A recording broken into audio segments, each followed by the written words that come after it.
All right, so all of you online have been typing your comments in, and all of you here live are going to be brave and take a risk.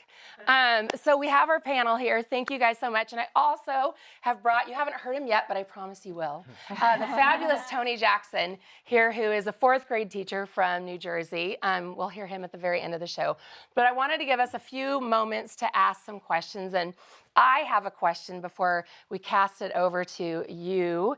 And my first question, Doug, I loved that T-Rex quote. Yeah. And I hear teachers all the time really want to do a problem-based or project-based environment, but by the time the kids get to them, they've been like spoon-fed their whole like student career. So they show up in a classroom like yours, and they don't know what to do. They sit there not even beginning to, so how do you teach them to hunt and not to be fed? So I think in the early stages of any project, I think just times to kind of like buy into that project and like experiments and explore whatever the technology is, and as they start to feel more comfortable with that one, just really challenge them on the proposals of the ideas they have. If they just pick some kind of random topic, they're not really going to invest and buy into it. So if you help them really find something they're passionate about, okay, the moment you've done that, you just get out of the way because they're going to lead their own learning at that point. That is awesome. Great tips. Okay, do we have any brave souls out there?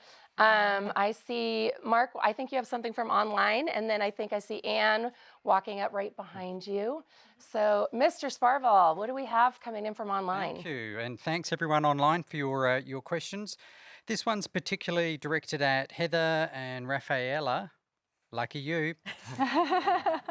This one came through a lot of times. It's about when students are engaged in collaborative tasks like Minecraft, how do you assess the knowledge and the skills of the individual within that group? So that's something as teachers that we've really had to work on and plan together. So we actually have deliberate tasks that are individual tasks, and then we have deliberate tasks that are group tasks. So we don't give the same mark for all of our students because they're building different things. For us, what's the most important really is their research and their critical thinking. The build is how they bring those ideas to life, and it's how they communicate those ideas with the invited guests. So we're really conscious of making sure that one student isn't impacted by another student's build, and that's something we're clear on right at the beginning. Yeah, we kind of let them, we give them kind of rules of the road and let them engage in making the rules in Minecraft as kind of like as a way to get them to buy in. Like, you know, how would you feel if somebody, for example, broke your house? You wouldn't like that. So you wouldn't do that to somebody else. And honestly, because they buy in, we don't have many issues with that. Fantastic. Great. That's another question I hear all the time. All right. Anne, you have a question. I do. This question is for Sylvia. Okay. Sylvia, what advice can you share with school leaders around building a school-wide vision for becoming a Microsoft Showcase school? I think the first thing, the principal has to buy the idea, and we have to have willing to learn with all the teachers. I think we have to be with the teachers to grow as a team, not a principal and the group. As a whole, I think it's the major difference, I think. For sure. That's amazing. And I totally agree with that. You know, like my last district, which Anne was in, we go in and out of 26 buildings, and it truly is that teacher who's learning with the teachers that's sitting next to them as they're learning a new tool that makes all the difference in the world, for sure. So great question. Thanks. I see Michelle.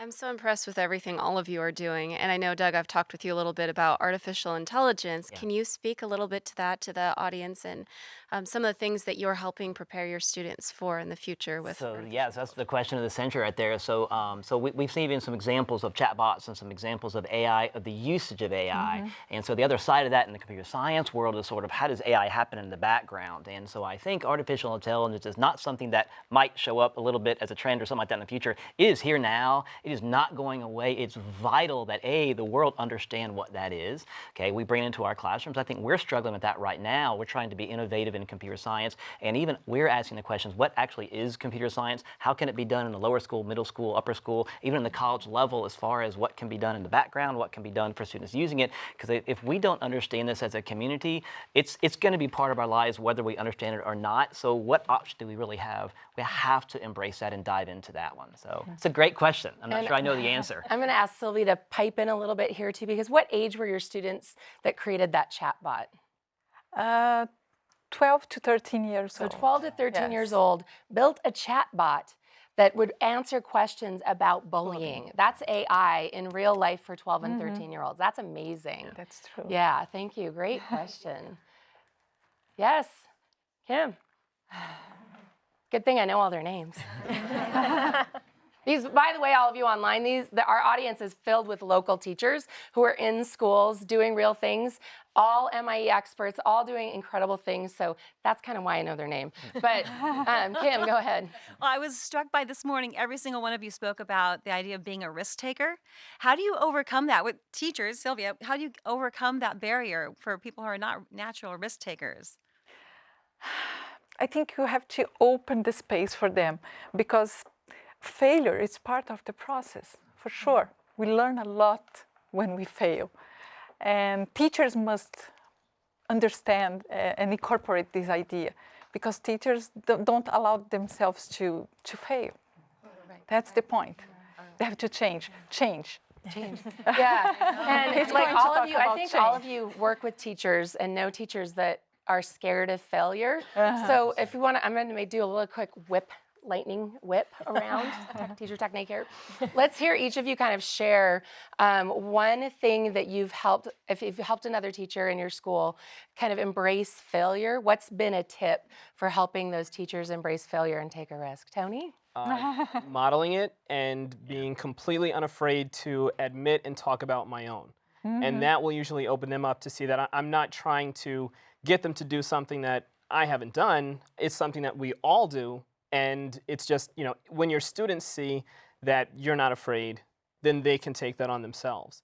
And sometimes with your colleagues, it's the same thing. So, when we do it, then they can pass it on. Awesome. Yeah, I would agree with Tony. Like the risk taking in and of yourself, like the modeling of it is key. And if somebody asks me how I do something in my classroom, I will not be shy to say, I ask the kids how to do it, and I use them because they have a wealth of knowledge, and I'm okay with that. Yeah, that's good. I think it's the honesty about that we're not perfect. And, it's about growth mindset. And if we want our students to have growth mindset, we have to have it too as teachers. And I think it's having the conversation with each other and saying, it didn't work. What do you think I could do better the next time? And it's the sharing of the ideas that I just find really supportive when I fail and I have people to talk to and say, what should I think about for the next time? Yeah, that's why collaboration is so important at this time. Yeah. Doug, anything for you? Yeah, I think as a department chair, I make sure that the members of my department, including myself, know that, and I directly tell them, please innovate and please explore things, and be ready that they're not all going to work perfectly. You're not going to be the expert in the room. There's going to be kids who know more than you at times, right? Every now and then, and that is completely okay. Right? Don't make the same mistake twice, but just build on them and grow. Yeah. And I found too, like metacognating my own failures to my students was really helpful, helping them hear me think through my mistakes, how I rethought, how I brushed myself off, got back up, tried it again. And I think doing that with the colleagues is really important as well. Great question. Mark, we have something else from online, I believe. We have. Tony, you've got quite a fan base out there in social media land. They've been hammering me to ask you a question, so here we go. This one's particularly about Flipgrid, and the question is, how and why do you use that with your fourth graders? I use it all the time. What I found is that reflection is crucial, especially in terms of what we're discussing right now. And it's just as crucial for the kids because sometimes they don't have an opportunity or they're not given an opportunity during a school day to really think about what they just learned or how they learned it or where the struggle was. And so giving them an opportunity to say, I'm going to take my time or I want you to take your time when you need it and then reflect on that. You can share it with each other. You can share it with me. We can share it with other classrooms. There's so many ways that they can see that other people out there are looking and thinking about what they're trying to do. And I think that has been extremely helpful across all disciplines. Okay, great. Thank you. That's awesome. Yeah, and for those of you that have not tried out Flipgrid, we have a course on that too. So super easy. You guys have all tried it, right? How many of you tried it like going, I don't even know how this works, but let's just go for it, right? That's all you got to do. It's like one All click. right. You guys, thank you so much for sharing your thoughts with the audience. We have some amazing things coming up. And so Anthony's back here with us to share what is coming. I'm excited, but thank you all. It's been amazing to hear, and I'm inspired by the change that you're driving in your schools. I want to challenge all of you to apply that change, figure out how you're going to drive energy in your classrooms to shift the mindset of students and bring some of these practices to work, and also share what you're doing with us going forward. We've got a great global community of educators. You've heard from many of them, and I love the fact that many of you are joining us online with active questions and participating with each other. And thank you very much for joining. We have some amazing folks around the world joining us from places like the Philippines and Nepal, across the United States, Sri Lanka, Thailand, Canada, UK, Poland, Italy, the Philippines. Amazing, amazing. Thank you very much for joining us. It's great to have you with us and part of this community. Now, in that global reflection, one of the things that I'm super excited about coming up on November 13th and the 14th is the Skype-a-thon event that's coming up this year. It's always a highlight of my calendar. Are you guys participating? Yes. We've got a lot of folks in the audience. Use the comments now to make connections with other educators in classrooms that you may want to join you on Skype.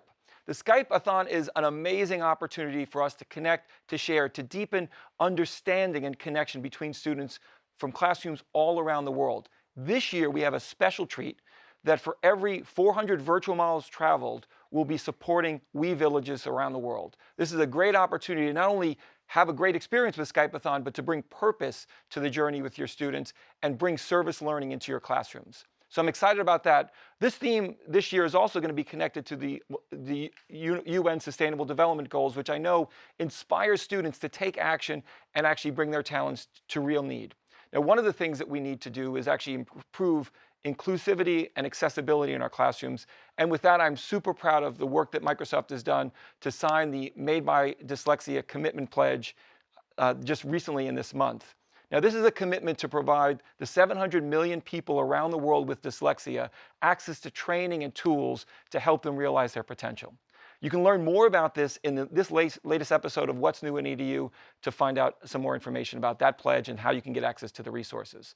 Now, I also know many of you are looking forward, and Doug talked about Computer Science Education Week on December 3rd through the 9th. This is a great opportunity to get access to real-world work that you can deliver in your classrooms in computer science. And Microsoft has great resources to help support you delivering an amazing week for your students, regardless of what age or what subject you teach.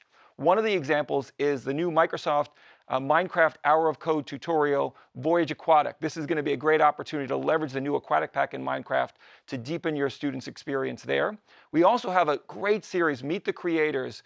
I know your students are not going to miss this. Via Skype in the classroom, have access to the Meet the Creator series. And you can learn more about the resources in the tutorial on the Microsoft educator community. And we'll have the new Hour of Code badge for 2018 on the community starting on November 1st. Now, if you haven't joined the community, what are you waiting for? This is the opportunity for all this awesomeness that you have seen today. Every day you can make connections, get access to resources to help you make a difference, help you continue to be a change maker that you are.